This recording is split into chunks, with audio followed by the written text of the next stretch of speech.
Bonjour, c'est Gilles du site boursicoté.com. Voici l'analyse technique du CAC 40 pour ce 1er octobre 2013. Avec donc aujourd'hui une séance en forte hausse, puisqu'après une ouverture sur le plus bas du jour, eh bien le CAC 40 clôture au plus haut du jour. Donc c'est un Marubozu parfait, et donc le CAC 40 gagne 1,28% sur cette séance avec un gain de 53 points par rapport au cours de clôture d'hier. Donc on vient ici confirmer le fait que nous avions un possible retournement sur cette bougie.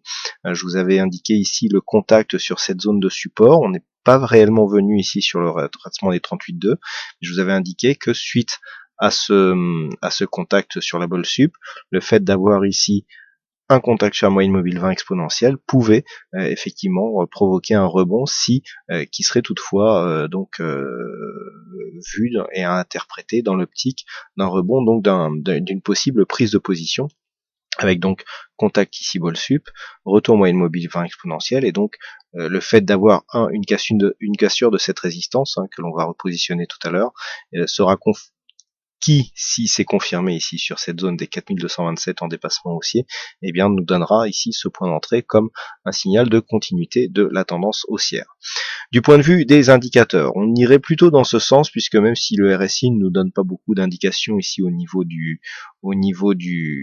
retournement, alors le stochastique lui est en train de nous lancer un signal baissier. Alors on sort juste ici de la zone de survente, on était limite hier, mais là on sort avec donc l'indicateur suivi par sa ligne de signal. Alors pour l'instant le signal est toujours valable, on n'a pas encore confirmé le dépassement du dernier plus haut, donc pour l'instant on est baissier du point de vue du RSI. Mais au niveau du MACD ici, si on agrandit, on peut constater que la phase de consolidation ici semble terminée, puisque l'histogramme ici qui suit semble marquer un point de retournement. Alors attention, le retournement ici est très faible, puisque nous avons ici des histogrammes qui sont quasiment de la même taille, et il s'en aurait fallu de peu pour que finalement l'histogramme que nous avons ici soit encore rouge.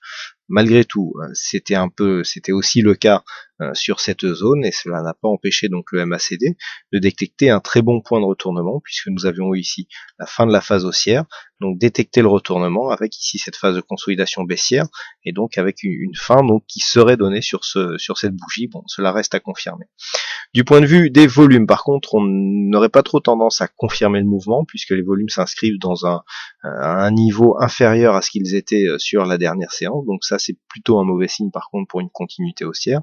Et du point de vue de la volatilité, là aussi, on monte en volatilité sur une séance haussière, ce qui normalement va à l'encontre de la logique de tendance, puisque en général les phases de volatilité arrivent plus souvent sur des zones baissières. Mais bon, on est sur des niveaux de volatilité assez faibles, on a à peine un peu plus de 1% de volatilité intraday sur cette séance, donc ce n'est pas non plus très très grave.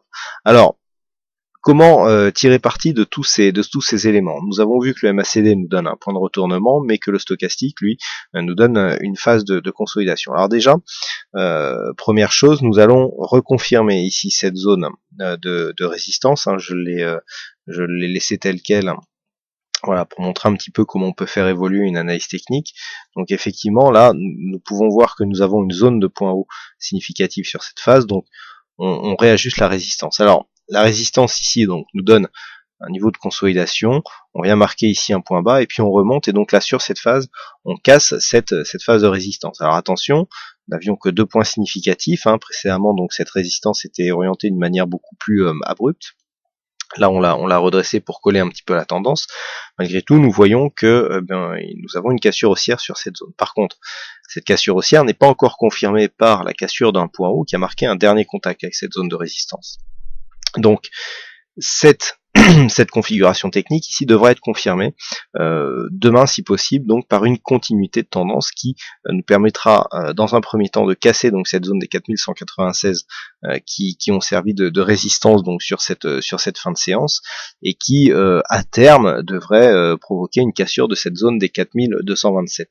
Donc au niveau des points de repère que nous avions, on commence à casser quand même des zones de résistance significative. On a ici presque un pattern haussier remarquable, si j'ose dire, et donc il manquerait juste un gap, hein, pour vraiment avoir ici une figure vraiment plus puissante, hein, puisqu'on aurait un gap en entrée, ici un gap en sortie. Donc là, on aurait un vrai signal de retournement. Bon, là, on n'a pas de gap, hein, ça se joue à quelques dixièmes, puisque nous avons un point haut ici sur cette bougie à 4150,44. Nous sommes ici à 4150,04. Donc pour 4 dixièmes, il n'y a pas de gap. Le fait que l'on ouvre quand même ici sur le plus bas et que l'on clôture au plus haut est déjà un signal de force en soi, même si ce Marubozu n'est pas fourni de volume significatif. On vient quand même confirmer ici un retournement. Donc là, tous les gaps sont fermés, hein, puisque nous avons fermé ici 2 gaps à la hausse et nous avons refermé donc ce gap qui s'était ouvert à la baisse. On revient ici sur une zone de cotation qui faisait un petit peu, c'était la zone d'arbitrage, hein. On était au-dessus sur ces deux bougies, on l'avait franchi et cette zone ici s'était transformée comme zone de résistance. Donc c'est pour ça que je vous indiquais ici cette prochaine zone à casser à la hausse pour vraiment confirmer l'élan haussier qui s'est fait jour à cette bougie. Donc ça serait assez important.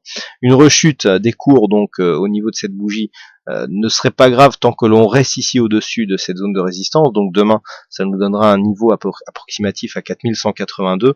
Le fait de revenir par exemple sur cette zone de gap que l'on a fermée serait plutôt mauvais signe. On serait plutôt ici dans une phase d'invalidation avec une possibilité de réajuster encore cette résistance et avec un point haut ici qui peut devenir significatif. Tant que l'on n'a pas de toute façon cassé ici ce point haut significatif, nous sommes toujours potentiellement dans une phase de consolidation.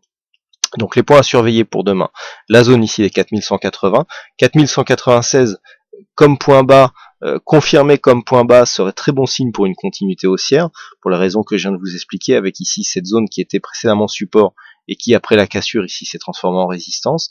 Donc le fait de se réaffranchir ici de cette zone, eh bien pourrait nous porter ici jusqu'aux 4227 points, et bien entendu une cassure des 4227 points à terme, hein, là on parle pas forcément de la séance de demain, eh bien nous donnera un signal de continuité avec donc quelque part une tendance qui serait très dynamique, avec beaucoup de signaux de continuité haussière, donc avec cette première phase ici qui avait très peu consolidé et donc qui avait propulsé ici le CAC sur une nouvelle dynamique. Et lorsque l'on analyse cette deuxième dynamique, donc on a ici des signaux de force avec ces trois gaps ouverts donc dans la continuité. Phase de la consolidation, donc qui nous marque une consolidation inférieure aux 38,2%, donc on est sur une cassure ici 4227 sur une continuité de tendance assez dynamique. Et qui plus est, nous avons confirmé ici cette ancienne zone de point haut, hein, 4122, comme une zone de point bas, puisque hier, le plus bas du jour, se situait à 4120 points. Donc on est ici, il y a une possibilité vraiment d'avoir une dynamique assez forte. Alors il y a eu une phase de rebond, bon, qui a été un petit peu nourrie par des éléments, je dirais politiques, surtout en fin de séance, avec un peut-être dénouement de d'un mauvais scénario italien, on va dire. Mais bon, on a été aidé quand même, mais malgré les événements qui ont lieu aux US actuellement, eh bien on avait déjà observé une phase de hausse dans la première partie de séance, et donc les éléments italiens eh bien sont venus en fait accélérer un mouvement qui était déjà existant. Donc nous avons deux éléments ici qui vont dans le sens d'une hausse, et eh bien il semblerait que cette dynamique ici soit apte à nous emmener ici jusqu'à cette zone des 4227 points, avec à terme donc une cassure de cette zone et une poursuite du mouvement haussier.